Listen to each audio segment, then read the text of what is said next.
할렐루야. 네, 오늘도 말씀을 깨닫는 지혜와 응답받는 기도의 은총이 우리에게 넘치게 될 줄로 믿습니다. 오늘로 이제 역대하가 끝나게 됩니다. 역대상이 총 29장, 역대하는 36장, 합치면은 65장입니다. 거의 한 사람의 인생에 필적할 만큼 이 65장, 이게 날수로는 65일이지만 또 연수로는 65년이 될 수도 있고, 이 성경을 어떻게 해석하고 어떻게 바라보느냐에 따라서 이 평생을 봐도 다 못 담아갈 말씀이 그 인생의 말씀이다라고 할 수 있습니다. 그동안 우리가 살펴본 이 내용들은 어떤 왕은 선한 왕이고 어떤 왕은 악한 왕이에요. 그래서 누구는 선하고 누구는 악하고 단순하게 이 왕들의 역사를 본 것이 아니라 말씀을 우리의 거울 삼는 거죠. 말씀을 우리 인생의 거울 삼아서 우리의 인생을 비추어 보는 시간이었습니다. 그래서 우리가 하나님 말씀대로 살아가는지, 아니면 하나님 말씀대로 우리가 온전하게 순종하는지, 우리가 하나님 말씀대로 인생의 계획을 세우고 살아가는지. 여러분, 말씀이 때로는요 우리 삶에 격려가 되기도 합니다. 위로가 돼요. 그리고 말씀이 어떤 때는 찔림이 되기도 합니다. 그리고 말씀이 어떤 때는 우리에게 희망이 되기도 합니다. 여러분, 우리가 매일매일 하나님 앞에 나와서 우리가 간구하고 살아가는데, 여러분, 매일매일 우리의 삶은 다 달라요. 우리의 삶의 방향이 다 다르잖아요. 말씀을 통해서 점점 우리가 바른 방향으로, 하나님이 원하시는 길로 우리가 하나님이 원하시는 그 방향으로, 하나님이 원하시는 길로 우리가 걸어가는 그 방향을 조절하는 시간이 역대기를 살펴보는 시간이었습니다. 오늘 역대기 역대하 36장에는 이 요시야 이후 4명의 왕이 등장합니다. 이 4명의 왕의 이름은 여호아하스, 여호야김, 여호야긴, 시드기야라는 4명의 왕이 등장을 합니다. 이 4명의 왕은요, 3명, 이 여호야긴을 제외한 여호야김, 그 다음에 여호아스, 시드기야는 요시야의 3명의 아들입니다. 그리고 이 여호야긴은 요시야의 손자예요. 그러니까 이 요시야의 3명의 아들과 1명의 손자가 왕이 되는데, 이 왕들이요 다 어떠냐면요, 굉장히 악합니다. 악해도 너무 악해요. 그래서 나라가 망하는 징조가 계속해서 보이는데, 이 사람들이요 그래도 하나님 앞에서 돌이키지 않고 계속해서 악해요. 예레미야 선지자 같은 선지자들이요, 이러면 안 된다고, 하나님 앞에 돌아가야 된다고 막 하다가, 그래 이제 이 나라가 망하는 건 멈출 수가 없어, 그러니까 이제 우리는 아수르 바벨론의 편에 서야 된다, 그렇게 이야기하는데도 이 왕들이요 아무도 듣지 않아요. 이 나라가 망해가는 이 내용에 대해서 하나님의 음성을 전해도 끄떡하지 않아요. 어떻게 보면은 나름대로 이 4명의 왕도 대단하죠. 하나님의 사람이 하나님의 음성이요 그렇게 들려오는데도 불구하고 어떻게 합니까? 자기들이 추구하는 그 악한 길을 걸어가는 그 길을 어떻게 해요? 멈추지 않는다라는 것이죠. 여러분, 왜 멈추지 않았을까요? 멈추지 않는 것이 인생이기 때문에 그렇습니다. 여러분, 사람의 인생은요 가만히 놔두면요 틈만 나면 죄 지을 생각을 해요. 틈만 나면 교만하고, 틈만 나면 하나님을 멀리 떠나서 살려는 게 이 인간의 마음입니다. 오늘 말씀 역대하 36장 이 15절을 보시면요, 이스라엘 백성들을 하나님이 어떻게 생각하시는지 나오는데, 그 조상들의 하나님 여호와께서 그의 백성과 그 거하시는 곳을 아끼사 부지런히 그의 사신들을 그 백성에게 보내 이르셨으나 하나님이 아끼셨다라고 성경은 말해요. 여러분, 하나님은요 이스라엘이라는 이 나라를, 이스라엘 나라, 이 나라가 뭐 특별한 게 있어서가 아니에요.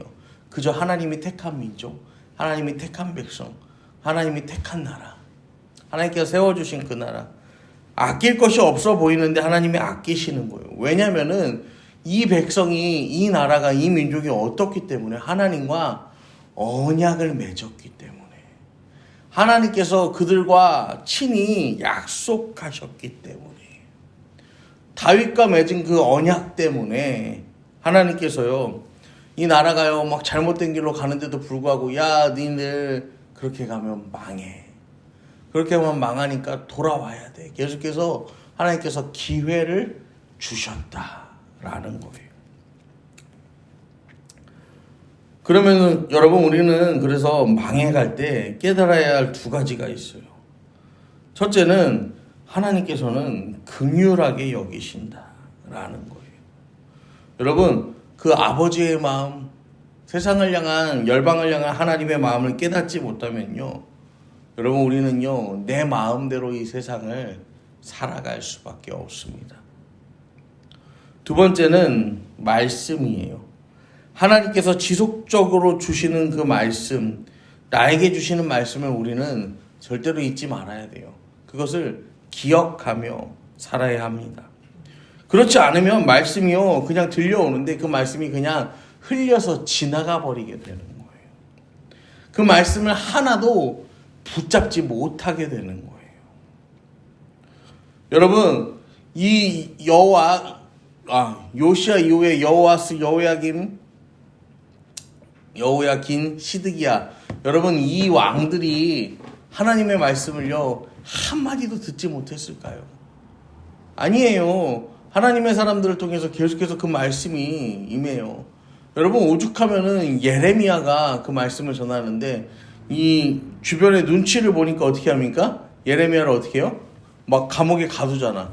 그러고서 왕이 밤에 몰래 예레미야를 찾아가서 어떻게 합니까? 하나님의 뜻이 무엇이냐? 막 이렇게 묻기도 해요. 여러분, 하나님의 음성이요, 하나님의 음성을 듣고자 하면 하나님의 음성을 들을 수 있고, 하나님의 사람들이 있었고 얼마든지 회개하고 돌이킬 시간이 있었다라는 거예요. 그런데 얼마든지 회개하고 돌이킬 수 있는 시간이 있는 그날에 그날에 뭐 했어요? 그냥 그 말씀을 다 흘려보냈다라는 거예요. 그 말씀을 붙잡지 않았다라는 거예요. 여러분, 스스로 붙잡지 않아놓고 나중에 하나님 앞에서 하나님, 저는 말씀을 한마디도 못 들었는데요, 하나님의 음성을 저는 한마디도 못 들었는데요, 여러분, 변명하면 그게 무슨 소용이 있어요? 내가 귀를 막아놓고서 하나님 말씀을 다 흘려보내놓고서 저는 하나님 말씀 못 들었습니다 라고 여러분 핑계대면요, 하나님이 그래 알았다, 여러분 그러시지 않아요. 하나님께서는요, 우리가 정신을 못 차리고요 하나님 마음과 말씀을 놓치면요, 하나님께서는 그 하나님의 손을 들어서요, 사람을 사용하시든지 어떤 것을 사용하시든지 간에요, 우리 삶을 다 흔들어 버리십니다. 우리가 결정하지 못하고 순종하지 못하는 그 순간 다른 사람의 의지대로 끌려가 버리는 거예요. 여러분, 우리는요 포로기 70년이라고 하는데 나라가 망하고 70년이 아니에요. 여호야김 3년 때부터 70년이에요. 역대하 36장 6절을 보시면 바벨론 왕 느부갓네살이 올라와 그를 치고 그를 쇠사슬로 결박하여 바벨론으로 잡아갔다라고 성경은 말해요. 스스로 신앙이 죽고 포기할 때부터 나라가 망한 거예요. 그래서 36장 22절에 보면 오늘 말씀인데 바사의 고레스 왕 원년의 이야기가 나옵니다. 그러니까 여호야긴 3년에 잡혀가서 70년이 지나고 나서 보니까 바사왕 고레스 원년이 되었다라는 거예요. 그때 예레미야 입으로 하신 말씀을 이루시려고, 예레미야가 무슨 말을 했어요? 다른 선지자들은 다 뭐라고 하니, 다른 선지자라고 말하기도 그런데 여기서 예레미야에 반하는 다른 선지자는 뭐냐면요, 사람의 말을 하는 선지자들을 말하는 거예요. 그래서 예레미야가 야 우리 망해, 이렇게 가면 망해, 그럴 때 막 얘기하는, 우리가 왜 망하냐. 그 다음에 예레미야가 이제 이야기하는, 야 이제 망하는 거는 돌이킬 수가 없어. 그러면은 이제 어떻게 해야겠어? 하나님께서는 우리가 저 바사 아수르 저편에 서기를 원하신다. 그러니까 또 이 사람의 말을 하는 선지자들은 뭐라고 하는 거예요? 아니야, 애굽을 따라야 돼. 이 주변의 나라들과 힘을 우리가 합쳐서 대적하면 돼. 또 이러는 거야. 나중에는 이제 이 예레미야가 또 저기 포로로 잡혀간 사람들한테 뭐라고 합니까? 야 우리 70년 뒤에 돌아오거든. 그러니까 니네 거기서 집도 짓고 농사도 짓고 결혼도 하고 자녀도 낳고 후손도 보고 그러고 살아.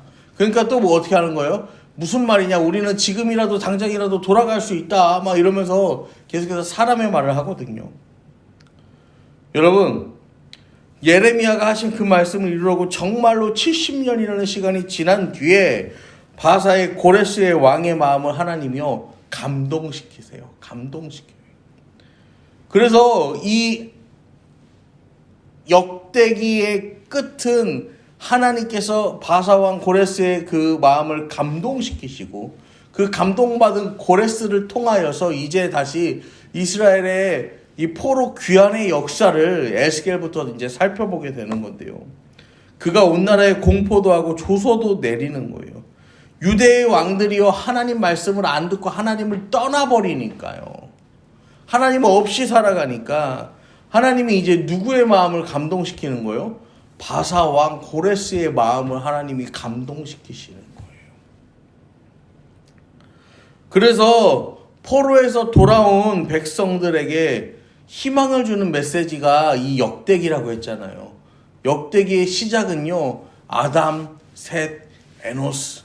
이 인류 역사의 시작이 하나님이 사람을 만드시고 하나님이 만드신 그 사람들을 이 역대기의 시작에서 이 백성들에게 가르치고요. 역대기의 마지막에서는 어떻게 끝나는 거예요? 우리가 이렇게 돌아온 것 모두가 다 하나님의 은혜다라고 고백하는 거예요. 하나님으로 시작해서 하나님으로 끝나는 거예요.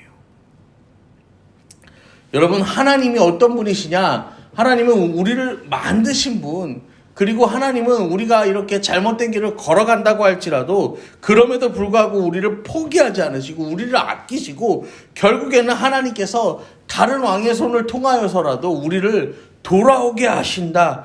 그래서 우리가 하나님께 예배하기를 원하시고 하나님의 집을 짓게 하시고 이 성전을 건축하기를 원하시고 성벽을 다시 세우기를 원하시고 이 관계를 세워주신다. 여러분, 지금 이 역대기가 전하는 메시지가 그러한 메시지입니다. 여러분, 하나님은 우리를 절대 포기하지 않으십니다. 끝까지 포기하지 않으십니다. 하나님은 하나님의 백성들, 하나님의 사람들을요 반드시 다시 살리십니다. 그리고 반드시 다시 돌아오게 하십니다. 여러분, 오늘도 우리가 함께 기도하실 때 하나님의 전능하신 손 그 아래에서 여러분, 우리가 하나님의 뜻을 이룰 수 있어요. 다시 일어날 수 있어요. 다시 예배할 수 있어요. 다시 하나님의 사람으로 설 수 있어요. 오늘도 다시 세우시는 그 하나님의 은혜, 그 은혜를 바라보고 그 은혜를 기대하며 나아가는 저와 여러분 되기를 간절히 축원합니다.